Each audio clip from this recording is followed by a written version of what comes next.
Jackie Schroyer, a esposa acusada de orquestrar um plano de assassinato por encomenda que resultou na morte brutal, e a facadas do próprio marido, Bo, no ano passado. Ela foi oficialmente condenada em Angola. Esse crime pode ter acontecido na África, mas ganhou destaque internacional.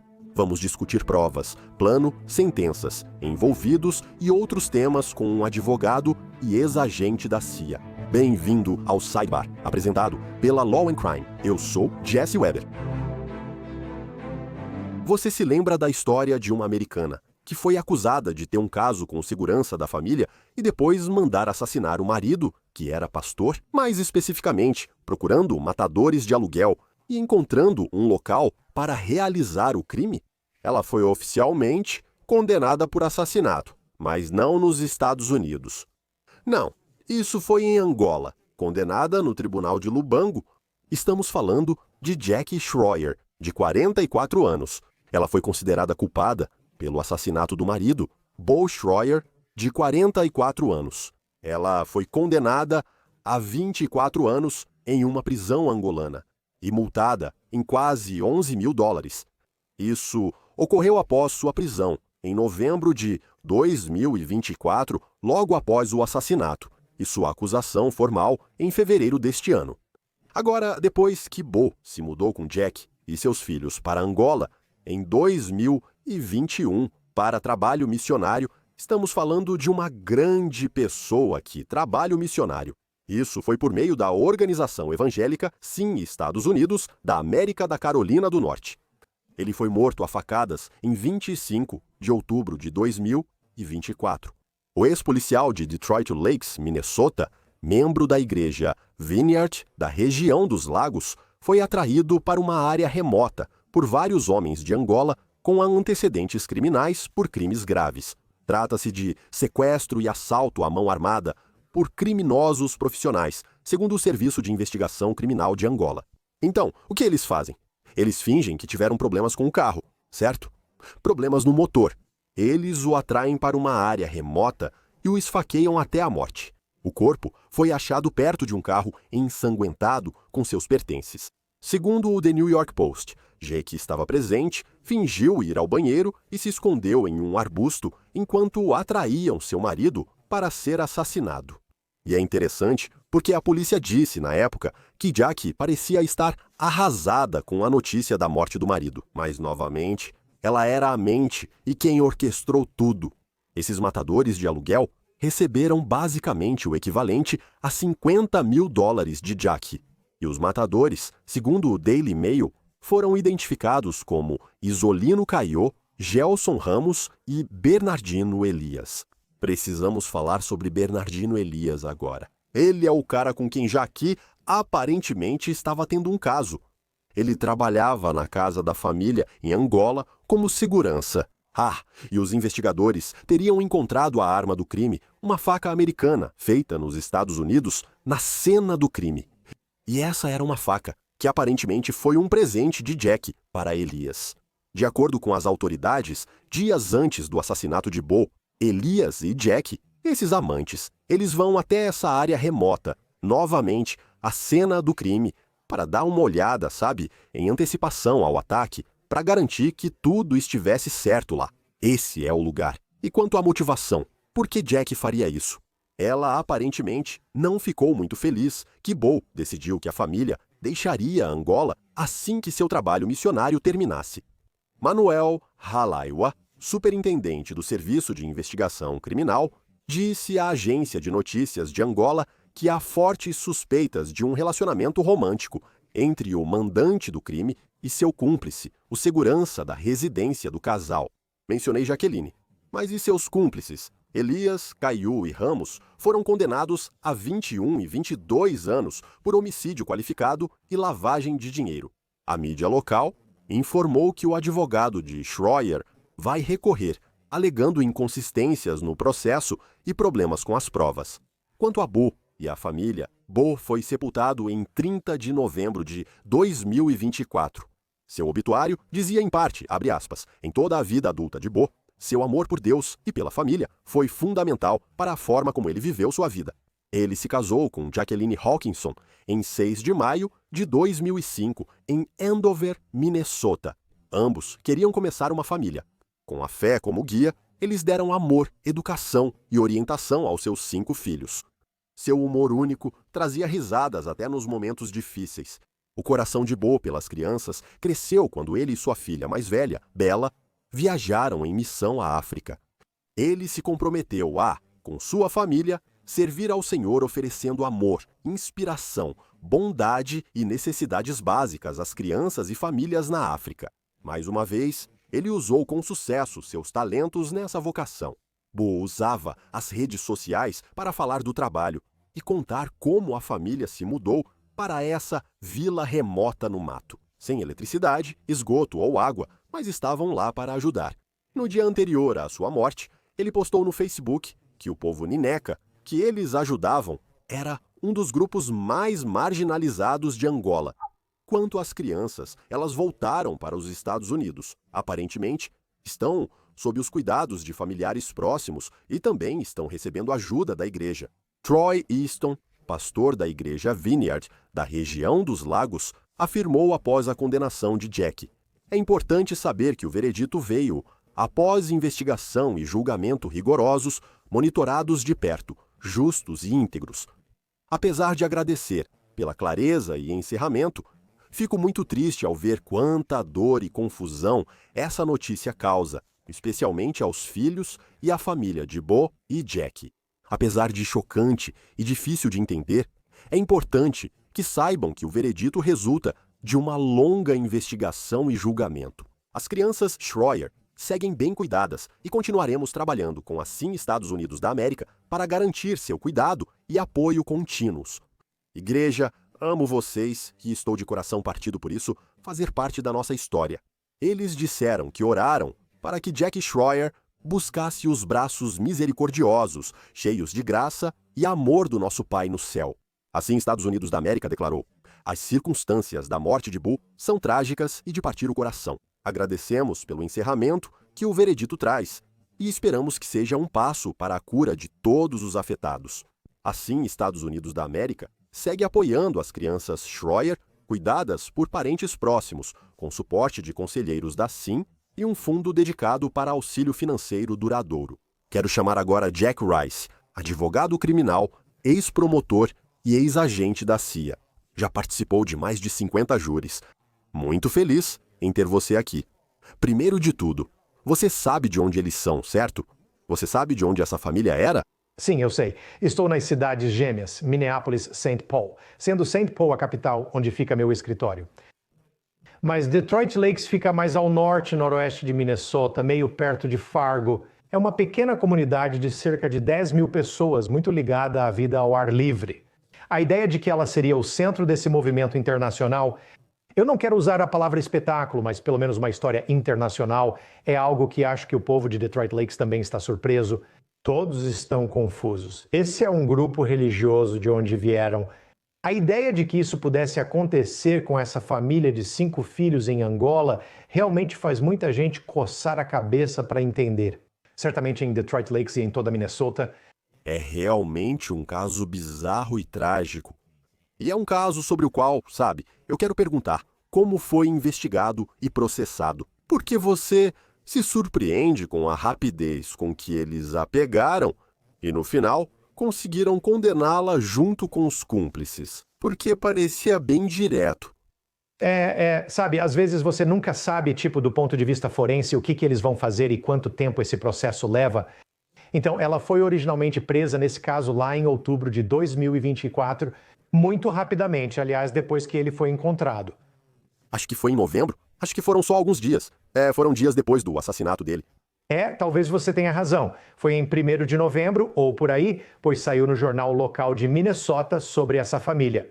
E tem sido algo que as pessoas acompanham desde então. E parece que, no mínimo, uma das evidências que as autoridades locais encontraram foi uma faca de fabricação americana. E essa faca de fabricação americana era, na verdade, um presente para o namorado da Jack, com quem ela estava tendo um caso. Eles rastrearam a faca de volta. E essa era uma parte da evidência que dizia: isso não é apenas local. Há alguma conexão americana nisso? Convenhamos, isso realmente reduz os suspeitos e restringe quem pode estar envolvido. Acredito que essa foi uma evidência fundamental, na qual eles começaram e focaram corretamente. Eu tenho notado uma tendência nos casos de assassinato por encomenda, certo? De certa forma, você pensaria que, se fosse terceirizar isso, menos ligação direta com o mentor, a pessoa que está orquestrando. Mas não é o caso. Não é o que eu vi aqui. Parece para mim que, quando se trata de assassinato por encomenda, são alguns dos crimes mais desleixados que acontecem. Eles deixam tantos rastros que levam de volta a todas as pessoas envolvidas. Mesmo que você olhe para algo aqui como a arma do crime, um presente ou o dinheiro, tudo dela. Ela está na cena. O caso extraconjugal. Estou errado em dizer que há aspectos de um assassinato por encomenda, especialmente neste caso, em que as evidências simplesmente levam direto a todos os envolvidos? Você está absolutamente certo, porque estamos falando de amadores. Odeio dizer assim, mas é verdade. Não estamos falando de pessoas que realmente pensam bem nos crimes que estão tentando cometer em relação aos envolvidos, em relação às pessoas que participam. E às vezes eu acho que muitos desses casos, especialmente quando temos algo assim, quando há outra pessoa envolvida nesse caso. Já vimos casos como esse nos Estados Unidos também. O que geralmente ocorre é que alguém contrata o namorado, a namorada ou alguém que depois traz outras pessoas também amadoras. Então o que acontece é que a pessoa diz: eu quero que alguém morra, eles mesmos não fazem isso. Isso não é o que eles normalmente falam, porque muitos deles, e isso é muito comum, não têm nenhum antecedente criminal, nenhuma experiência com isso. E então eles trazem pessoas que também são amadoras para cometerem os crimes eles mesmos. Aparentemente, eles recrutaram, ou pelo menos o amante dela recrutou, criminosos profissionais, pessoas já com antecedentes. Mas, de novo, não era tão sofisticado. Havia um elemento de planejamento, certo? Atrair ele para essa área remota. Onde ela vai estar quando isso acontecer? Eles fingindo que o carro estava com problemas para levá-lo até lá. Mas não era um plano à prova de falhas. Raramente é. Às vezes, de novo, o que eu vejo é que tem casos em que uma pessoa quer ficar com a outra. E às vezes eu imagino porque todos nós estamos tentando entender o que se passa na cabeça dela aqui. Mas isso é movido pela emoção e não pelo cálculo. E aí o que acontece é outra coisa. Quero que ele suma, mas isso significa sumir a qualquer custo, sem pensar, sem agir direito. Não estou dizendo às pessoas como fazer isso, mas falo pela minha experiência como promotor e julgando muitos casos, incluindo assassinatos, sobre como eles ocorrem e são descobertos.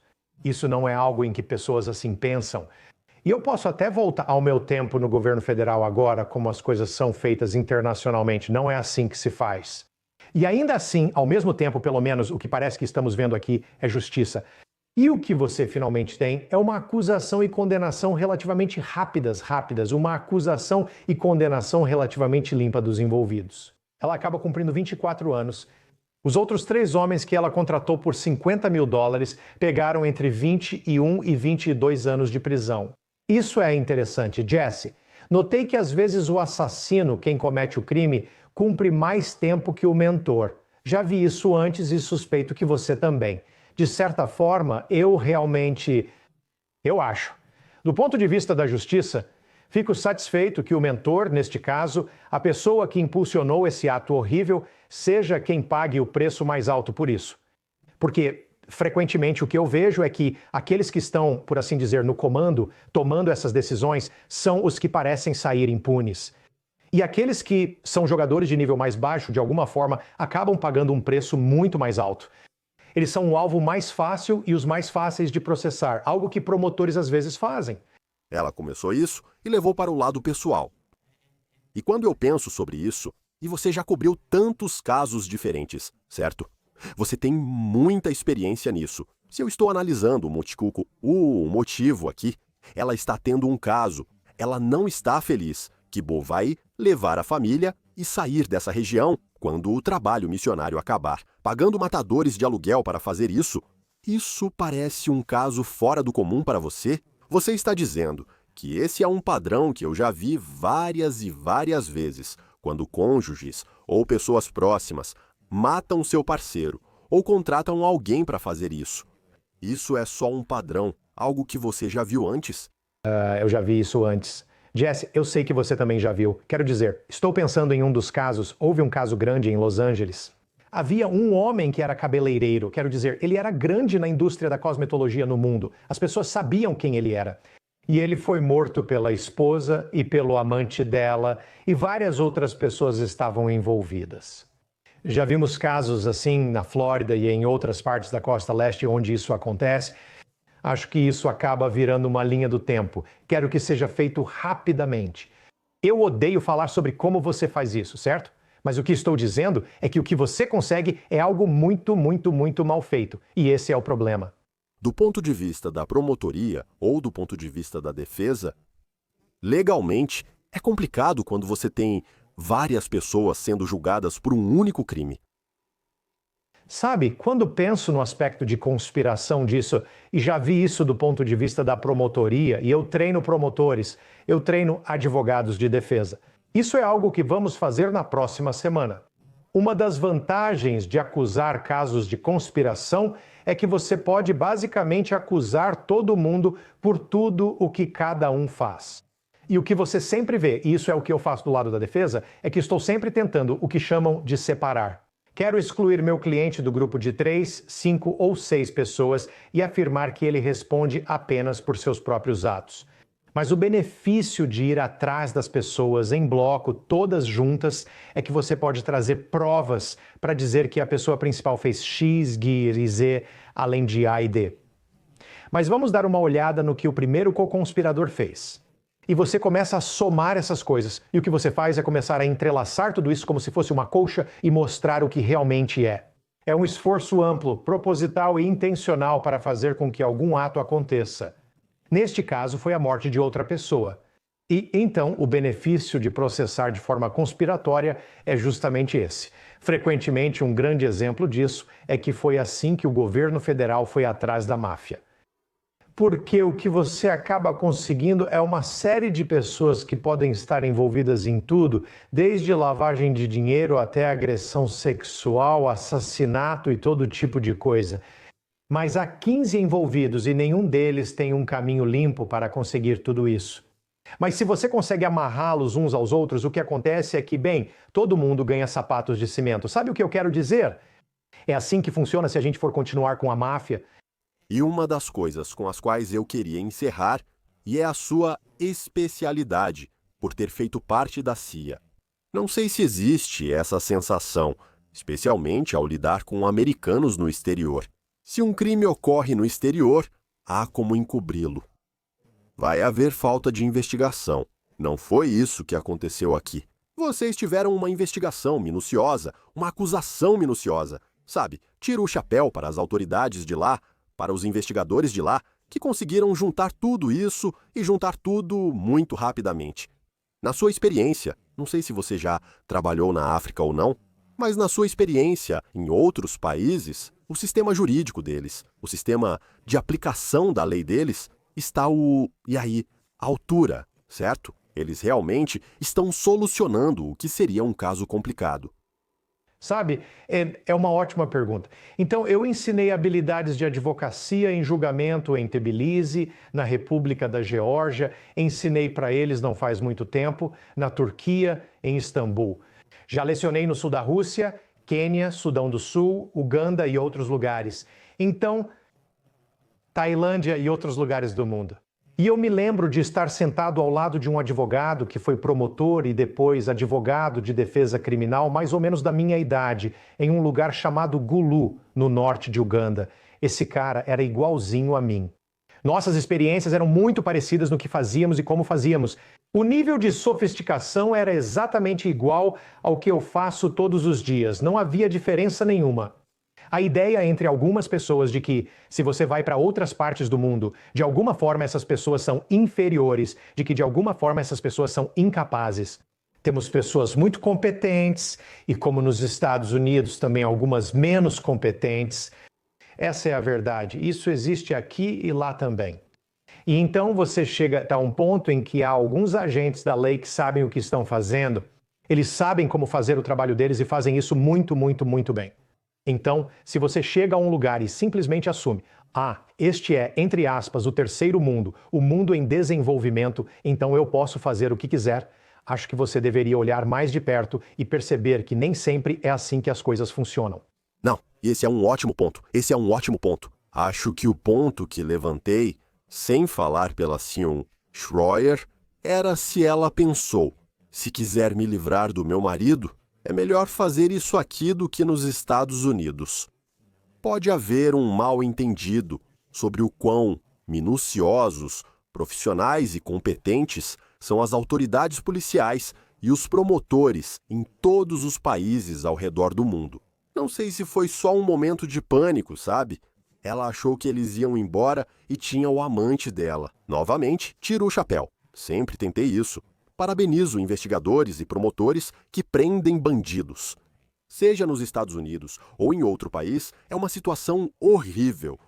E envio de coração orações, pensamentos e votos de força para essas crianças, porque agora elas têm uma vida incrivelmente difícil pela frente. Jack Rice, obrigado por seu tempo. Agradeço muito. Sempre, meu amigo, sempre. Obrigado. Isso é tudo por hoje no Sidebar. Muito obrigado por acompanharem. Por favor, inscreva-se no YouTube, Apple Podcasts, Spotify ou onde ouvir seus podcasts. Também pode me seguir no Xi ou Instagram. Sou Jesse Weber. Até a próxima.